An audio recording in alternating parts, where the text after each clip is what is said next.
अच्छा सुनो, सब्सक्राइब करते वक्त ना घंटी बजा देना ताकि जब मैं ऑनलाइन आऊँ तो तुम्हारे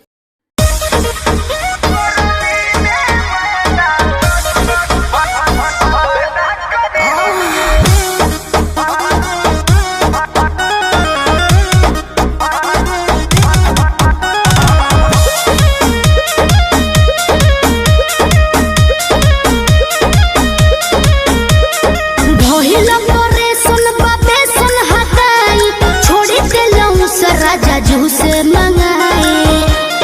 सुनते हैं जी का हो? अरे भोलो करे सुन बाबे सुन हटाई छोड़े चलो सरा राजू से मंगाए।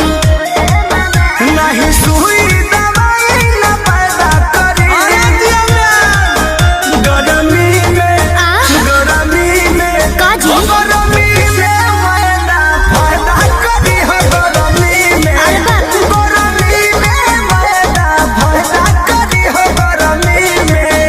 अरे खा लो। हम ना खाए।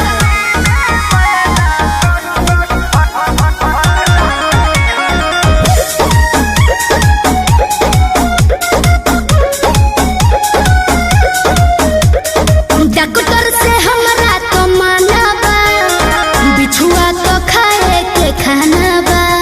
अरे इहो बिछुए ह खा जा बुझाइए